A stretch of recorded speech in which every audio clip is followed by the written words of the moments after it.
الصلاة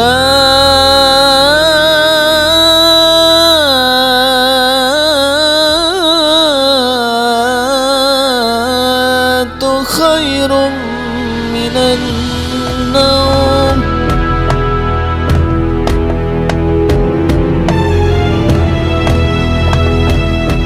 Assalamualaikum warahmatullahi wabarakatuh.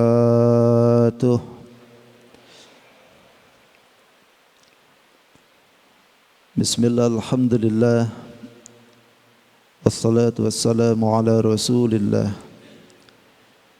Sayyidina Muhammad ibn Abdullah wa ala alihi wa ashabihi wa man tabi'ahu ila yaumil qiyamah.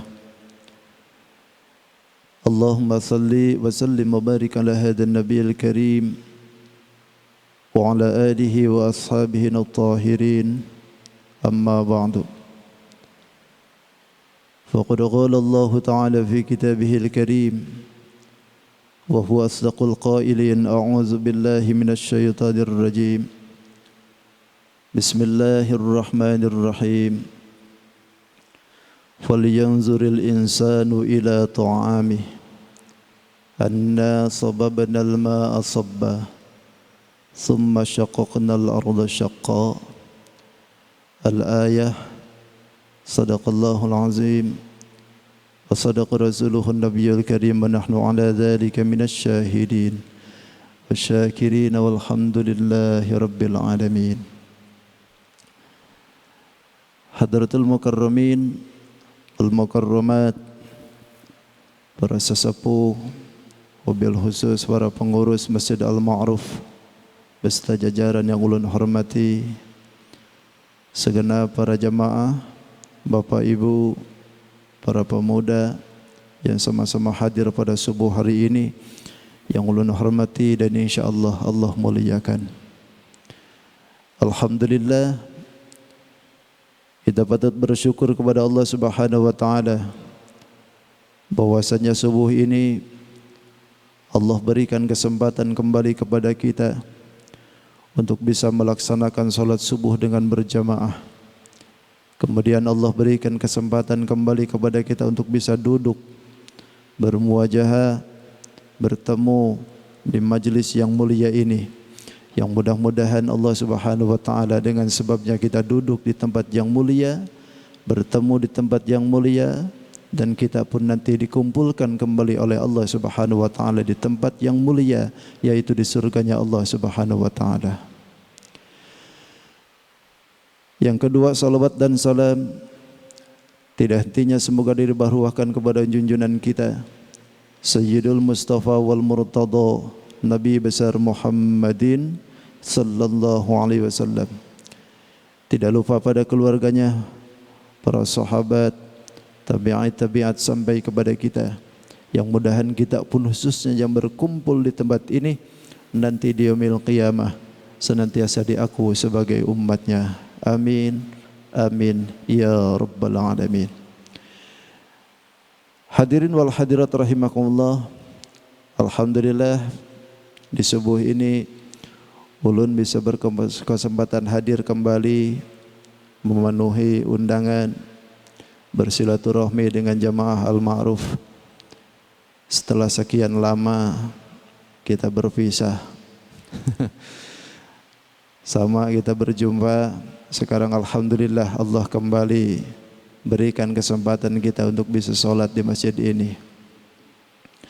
Walaupun ada mekanisme yang harus masih kita jalankan bersama. Mudah-mudahan dengan adanya barokah kita berjamaah, Allah hindarkan kita dari penyakit wabah ini.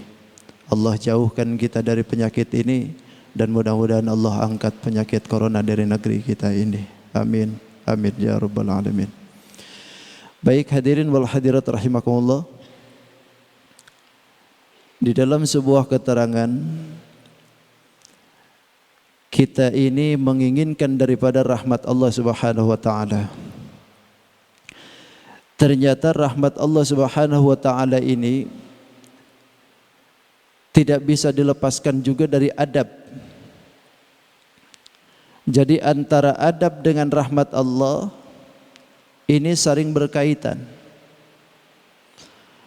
Bahkan dengan jelas Imam Abu Yusuf bin Husain pernah mengatakan bahwasanya bil adabi yufhamul ilmi. Dengan sebab adanya adab, adanya etika, yufhamul ilmi, maka kita akan paham dengan keilmuan. Ilmu bagus ilmu, tapi kalau adabnya tidak ada, maka ilmu itu pun akan menjadi tidak bagus. Makanya pantas ulama menyebutkan bahwa adab itu lebih utama daripada ilmu. Maka ketika ini ada adab, baik akhlak, maka akan paham tentang keilmuan. Bahkan bil ilmi yufhamul amal. Dengan sebab adanya ilmu itu dipahami akan keilmuan ilmu, maka amal kita pun akan menjadi sah. Coba deh kita, setiap peramalan itu memerlukan ilmu. Sedangkan keilmuan kita kalau seandainya tidak dipahami, mana mungkin bisa jadi sah. Makanya keilmuan itu harus sampai paham. Contoh, berilmu nih kita nih, tahu tentang masalah sesuatu hukum, itu kan ilmu, baik ilmu luar ataupun ilmu agama. Tetapi kalau tidak paham di dalamnya, maka pengertiannya pun akan jauh beda. Maaf, apalagi kalau seandainya kita nih mau menghadapi kurban. Banyak orang yang punya duit, banyak orang yang punya segala-galanya, giliran kurban paling ganal, Pak. Tapi sholat kada. Ada macam begitu. Sholat gak pernah, puasa apalagi, tapi giliran kurban ganal, Pak. Nah ini kalau seandainya ada yang seperti ini, bagus itu kurban, bagus, cuman amalnya mau nginduk kemana? Mau sah bagaimana itu amal? Makanya inilah yang disebutkan orang ini punya amalnya bagus, tapi tidak ada etika. Makanya pantas adab itu lebih diutamakan. Kurban kan hukumnya apa? Sunnah aja lah. Sedangkan sholat wajib. Ini enggak, sholat enggak pernah. Bahkan Jumatan pun dilewati aja tuh. Tapi giliran kurban, Pak, ganal. Bukan tidak bagus kurban itu, bagus kurban itu, cuman nilainya sunnah, tapi sholat wajib. Ketika ada amal yang sunnah tapi wajib ditinggalkan, maka ini salah kaprah. Maka inilah yang disebutkan tadi. Ketika ilmu itu dipahami, maka insya Allah amalnya jadi sah. Makanya Allah menginginkan kita ini paham dalam masalah ilmu. Dengan kita ini meningkatnya kepahaman dalam masalah keilmuan, maka amal kita akan jadi sah. Wa bil ilmi matsalul hikmah. Ketika kita ini dengan ilmu yang sah, amal yang sah, maka kita pun akan memperoleh hikmah. Inilah yang paling penting. Setiap hal kita ini kan ada hikmah. Likulli syai'in hikmatun. Setiap segala sesuatu itu ada hikmah. Akan tetapi hikmah ini tidak akan bisa kita capai kalau pemahaman di dalamnya kita tidak terlalu mendalam. Beberapa Al-Quranul Karim di dalamnya itu menyebutkan kalimat hikmah. Bahkan di dalam Al-Quran itu kata al-hikmah ini sampai 20 kali Allah ulang-ulang tuh. Dalam 19 surah, dalam 19 ayat, dalam 20 surah. Allah sebutkan kalimat itu hikmah. Allah sebutkan ini kalimat hikmah? Supaya apa yang kita jalani, apa yang kita lakoni itu mengandung arti. Bahkan Allah di dalam Al-Quran itu sebutkan kisah-kisah orang terdahulu, kisah-kisah orang-orang yang membangkang, orang-orang soleh, para ulama Bani Israel yang pernah dihancurkan oleh Allah Subhanahu wa taala, baik di dunia ataupun di akhirat. Allah sebutkan untuk apa? Untuk kita mengambil pelajaran supaya di dalamnya apa yang kita lakukan ini senantiasa mencontoh. Kalau baik itu silahkan lihat yang baik, kalau yang jelek silahkan tuh lihat yang jelek, bagaimana akibatnya gitu. Itulah pentingnya hikmah.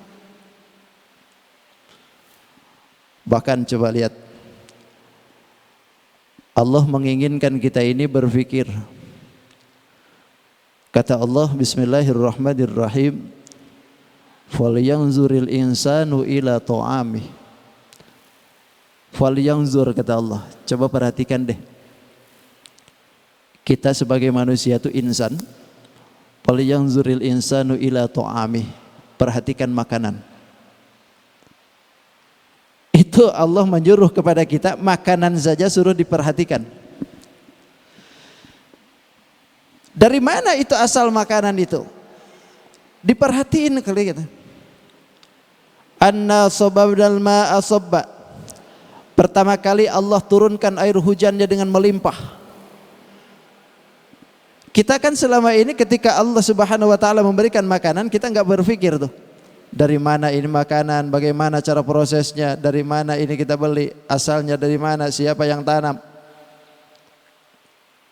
Ini Allah selalu mikirkan kepada kita tuh. Wal yanzuril insan ila ta'ami, kata Allah. Hei insan, perhatikan tuh makanan.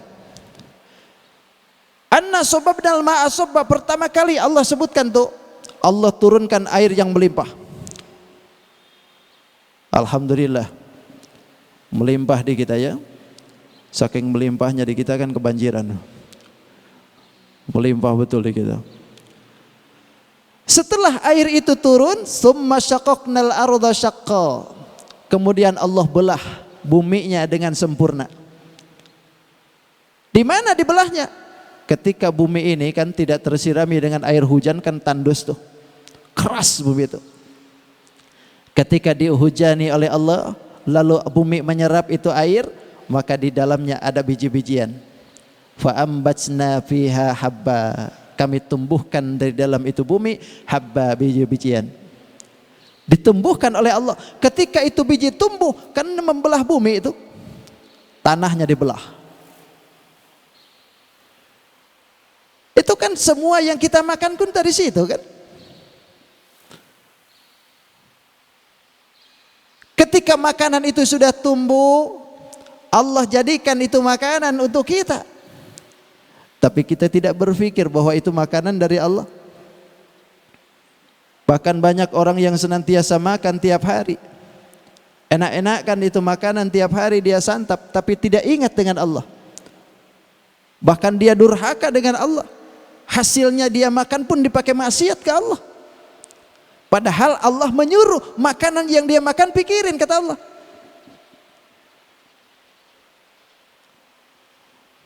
Wa ambatsna fiha habba. Tuh luar biasa tuh.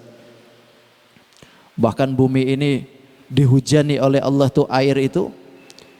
Ini enggak bakalan puas-puasnya di bumi. Karena memang salah satu yang disebutkan oleh Nabi itu, yang tidak akan merasa puas itu bumi.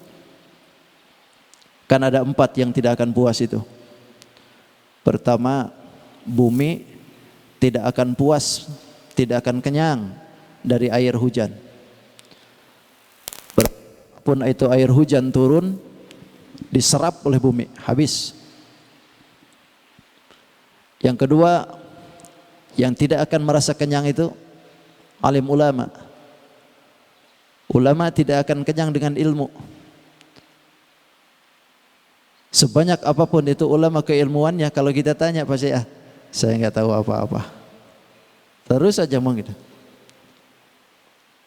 Bahkan semakin banyak ilmunya beliau, maka semakin merunduk.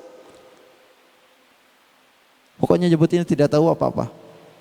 Bahkan semakin banyak keilmuannya, semakin menggali. Itu ulama. Tidak akan kenyang. Ya ketiga, tidak akan merasa kenyang itu adalah orang kaya. Kekayaan itu tidak akan dikenyangi oleh kita. Orang kaya tidak akan kenyang dengan harta. Terus dan terus akan mencari. Sudah satu, pengen dua. Sudah dua, pengen tiga.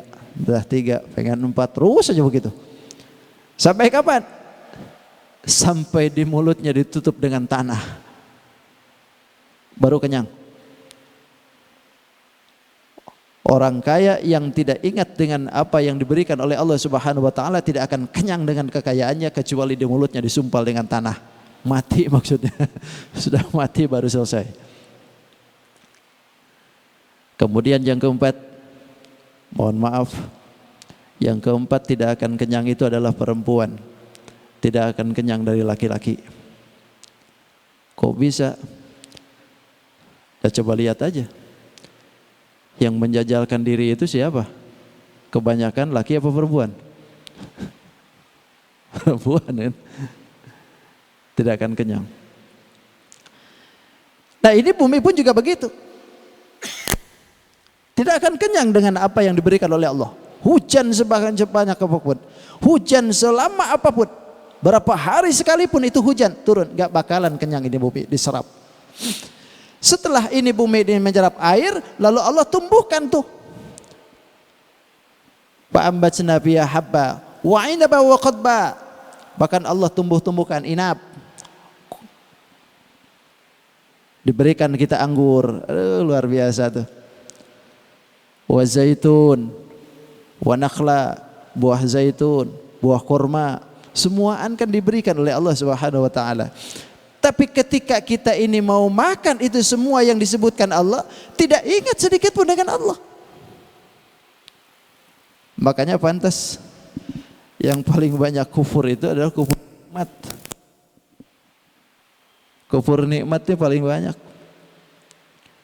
Karena segala apa yang kita makan ini kadang-kadang orang tidak ingat dengan apa yang diberikan itu. Nah makanya Allah menginginkan kita itu sampai ke situ. Taraf keilmuan kita ini harus dengan adab itu supaya kita paham dengan apa yang kita pelajari itu. Hafal Quran bagus tapi kalau tidak paham. Banyak yang kita pahami, yang kita hafal hadis bagus tapi kalau tidak paham. Baca kitab apa kita baca semuanya dari mulai fikih, tasawuf, mantik, istiqaq, wato, makulat, tafsir semua kita baca, tapi kalau tidak paham, kan dalam sejarah kita dikejutkan dengan adanya nama seseorang yang kemudian hari dicatat oleh sejarah ternyata yang membunuh salah satu mantu Nabi, seorang sahabat yang mulia Sayyidina Ali karramallahu wajhah. Itu kan seorang penghafal Quran. Namanya Abdullah bin Mulzam At-Tamimi. Ini Abdullah bin Mulzam At-Tamimi bukan orang biasa, Pak. Hafal Quran. Bahkan ketika Khalifah Abu Bakar, beliau sempat diutus ke negeri Yaman untuk ngajarin Quran tuh. Tapi ternyata dalam sejarah mencatat bahwa yang membunuh Sayyidina beliau. Kenapa bisa seperti ini? Lantaran hafal ilmu tapi tidak paham. Makanya salah pakai. Ini akibatnya tuh. Makanya pantas kata ulama, kalau seorang dokter itu meninggalkan pasiennya, itu lebih baik ketimbang dia mengasih obat yang salah. Ada pasien sakit harusnya dikasih obat, tapi oleh dokter ditinggalin nih. Itu ninggalkan pasien lebih baik ketimbang ngasih obat salah. Sebab kalau seandainya ini pasien dikasih obat yang salah, tentu lebih fatal akibatnya. Begitu juga dengan ilmu. Kalau seandainya diajarin ilmu kepada orang yang tidak paham, maka ini bahayanya lebih berbahaya ketimbang orang yang bodoh. Lebih berbahaya. Karena nanti ujung-ujungnya ilmunya bukan ibadah. Ilmunya bukan untuk dijadikan kemaslahatan. Ilmunya tidak dijadikan untuk orang yang menjadikan orang manfaat yang banyak. Tapi ilmunya kadang-kadang satu dipakai debat. Hanya untuk meluluh lantahkan orang. Yang kedua, kadang-kadang ilmunya dipakai untuk duniawi. Segala apa yang diberikannya itu tidak jadi karena lillah. Karena keilmuannya tidak dipahami. Makanya harus dipahami. Karena dengan kita paham tentang masalah ilmu, maka sahnya akan terjadi dalam amal kita. Ketika kita ini sah amal, maka akan diperoleh hikmah di dalamnya. Hikmah itu apa sih? Pendalaman suatu perkara yang kita, ketika kita ini ada hikmah yang masuk ke dalamnya, maka disitulah timbul nikmatnya ibadah. Kan banyak orang yang sholat tapi tidak ada hikmah yang masuk, kan ujung-ujungnya ketika diuji oleh Allah malah nyebutinnya Allah tidak adil denganku. Kalimat ini harusnya tidak boleh keluar daripada orang yang sholat. Kenapa? Karena orang yang sholat harusnya ada hikmah di dalamnya. Tapi kok bisa begitu? Lantaran hikmah tidak ada. Kenapa hikmah tidak hadir? Lantaran amalnya tidak sah. Kok bisa amalnya tidak sah? Lantaran ilmunya tidak dipahami.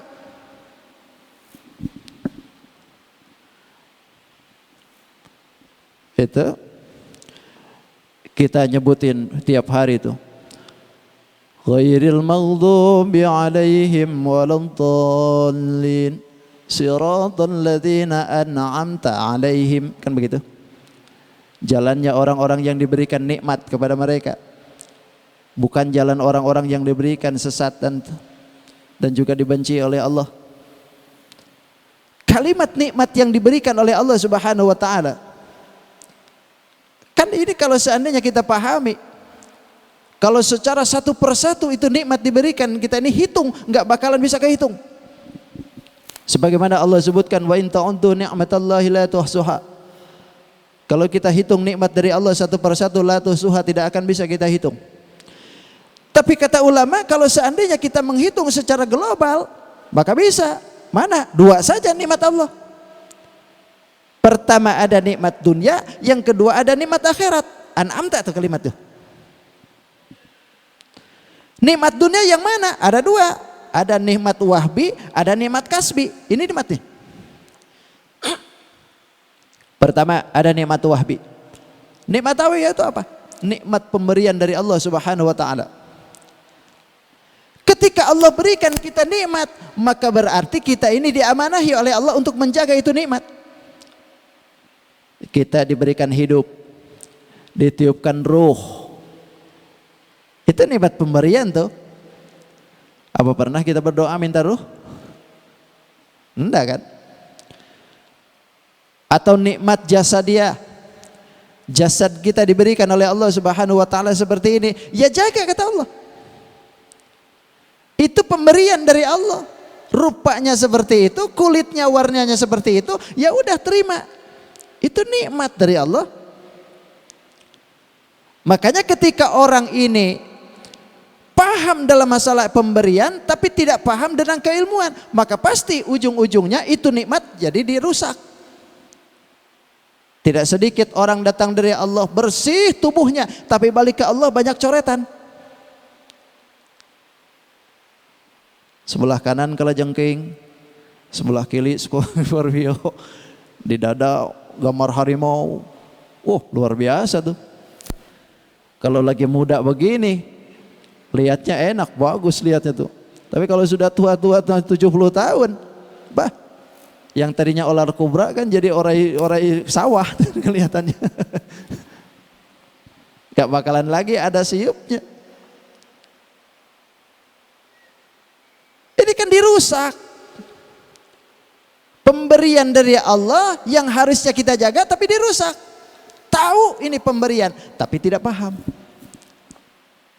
Itu Allah berikan tuh. Itu semua kata Allah jaga.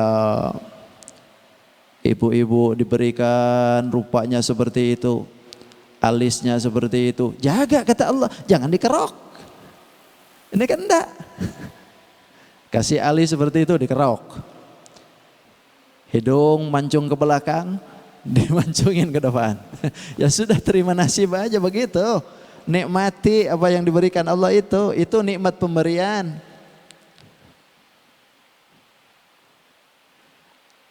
Lalu yang kedua ada nikmat kasbi. Nikmat diberikan oleh Allah tapi harus dikasab. Harus diusahain. Ini nikmat juga. Kita pengen pakai baju yang bagus, ya usaha, cari duit kemana-mana lalu beli. Itu ketika sudah dapat nikmat dari Allah, tapi itu nikmat kasbi. Atau jasad kita telah diberikan oleh Allah Subhanahu wa taala, lalu ada kotoran nempel ke tubuh kita, ya jangan dibiarin. Itu tubuhmu kotor, nggak apa-apa dah, ini kan milik Allah juga. Nanti sama Allah juga dibersihkan. Nggak bisa begitu. Harus ada kasab berikan oleh kita, nih bersihkan oleh kita. Itu nikmatnya begitu. Makanya akan paham, timbul ketika seperti itu timbul hikmah nanti. Nah, ketika Allah Subhanahu wa taala berikan hikmah ke dalam apa yang kita lakukan, maka dengan hikmah yuqamuz zuhud, kita akan naik ke makom zuhud. Ketika kita sudah naik ke makom zuhud, tarkud dunya, bisa meninggalkan dunia. Maksudnya bukan berarti maksudnya meninggalkan dunia total kita tidak mau ibadah, bukan. Tidak mau usaha, bukan. Dalam artian ketika kita sudah naik ke makom zuhud, meninggalkan dunia itu, ketika Allah berikan segalanya, itu apa yang diberikan oleh Allah tidak masuk dalam hati. Pokoknya ketika Allah Subhanahu wa taala berikan segalanya kepada kita, tidak sedikit pun menghalangi kita ibadah ke Allah. Itu makom zuhud itu disebutnya. Walaupun bapak kaya, tapi Allah panggil kita, Allah suruh kepada kita mengeluarkan zakatnya, Allah keluarkan tuh. Kita keluarkan, kita sholat, kita zakat, kita puasa dan sebagainya. Allah senang kalau begitu. Yang tidak diperkenankan itu Allah berikan segalanya, lalu kita lupa. Allah nggak senang nih begini. Allah nggak senang masa begini. Tapi kalau segalanya apa yang diberikan oleh Allah lalu kita tasarrufkan, kita kerjakan dengan keinginan Allah juga, Allah senang begitu.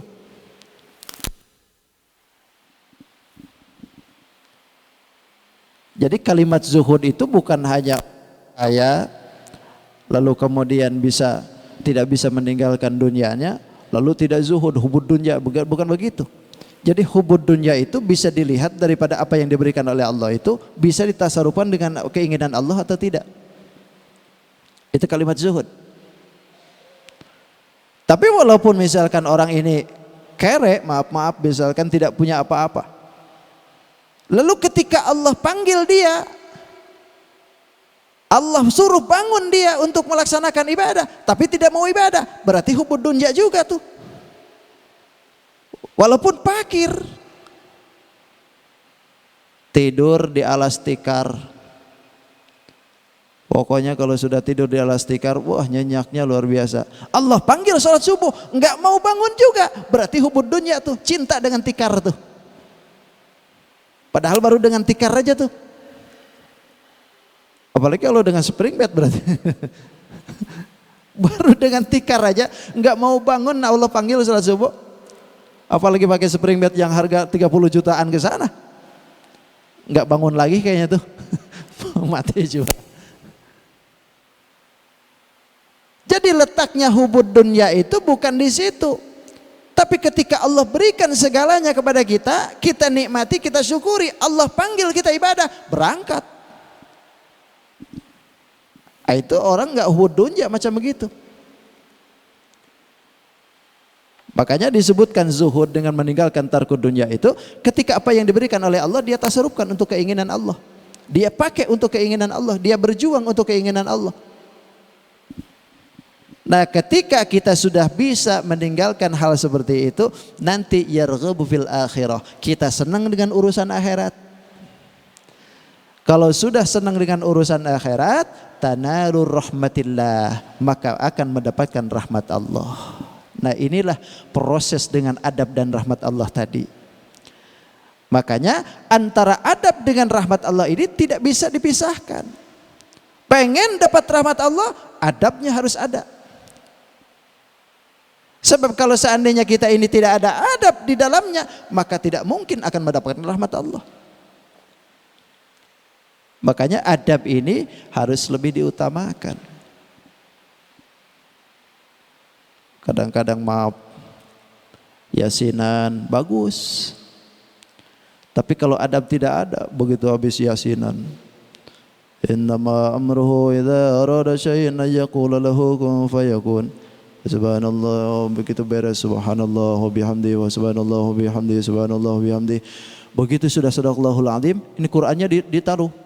Tolong dah, disodorkan. Dilempar. Yasinan bagus, tapi adab tidak ada. Itu jangan main lempar begitu. Kenapa? Itu ayat Allah loh. Inilah yang dimaksudkan adab itu.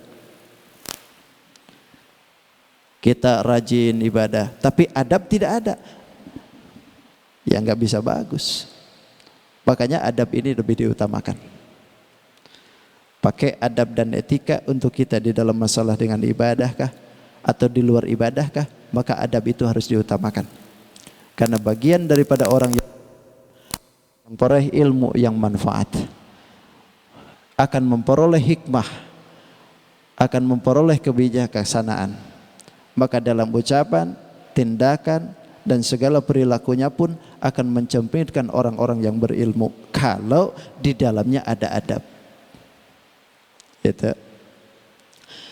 Banyak orang yang terdahulu ilmunya luar biasa, tapi adab tidak ada, kan tinggal nama sekarang ini. Bani Israel ilmunya luar biasa.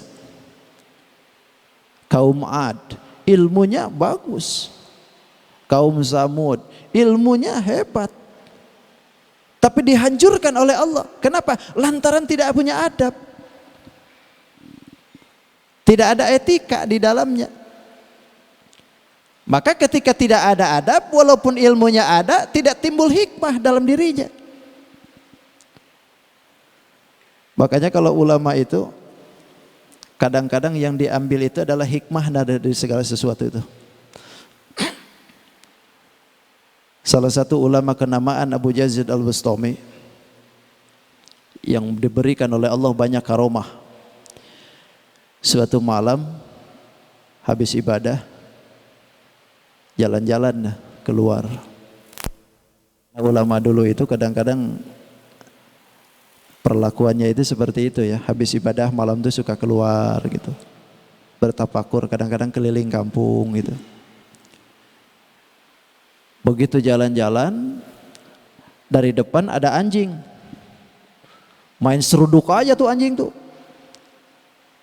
Begitu sudah berhadapan dengan Yazid Al-Bustami, ini anjing nggak belok, lurus aja mau nubruk Syekh Yazid Al-Bustami ini. Begitu sudah dekat, ini kainnya Syekh Abdul Yazid Al-Bustami diangkat. Kira-kira apa pemikiran kita? Takut apa tuh? Takut terseruduk anjing lantaran anjing ada najis kan? Diangkat kainnya. Begitu sudah diangkat begitu, itu anjing lewat, balik lagi kepalanya. Ngomong nih anjing. Ini anjing bisa ngomong. Hai Abu Yazid, kenapa kainmu diangkat? Takut najis kan kau? Kaget itu. Abdul Yazid Al-Bustami kaget anjing bisa ngomong. Coba kalau bapak ibu malam-malam ada anjing yang bisa ngomong, lari kayaknya sudah. Ini Abu Yazid begitu sudah anjing balik ngomong, wahai Abu Yazid, kenapa kainmu diangkat? Apakah engkau merasa bahwa aku ini punya najis? Lalu engkau mengangkat kainmu lantaran kau takut terkena dengan najis, lantaran kau merasa bahwa dirimu bersih. Abu Yazid diomongin masalah seperti itu. Hai, dengarkan kata anjing nih. Hai, dengerin Abu Yazid. Jika kainmu diangkat lantaran engkau merasa bahwa dirimu suci, maka berarti dirimu lebih najis daripada aku. Coba. Kata anjing, kalau seandainya kita ini mengangkat kain ini lantaran kita merasa lebih suci daripada anjing, kita ini ternyata bisa jadi lebih daripada itu.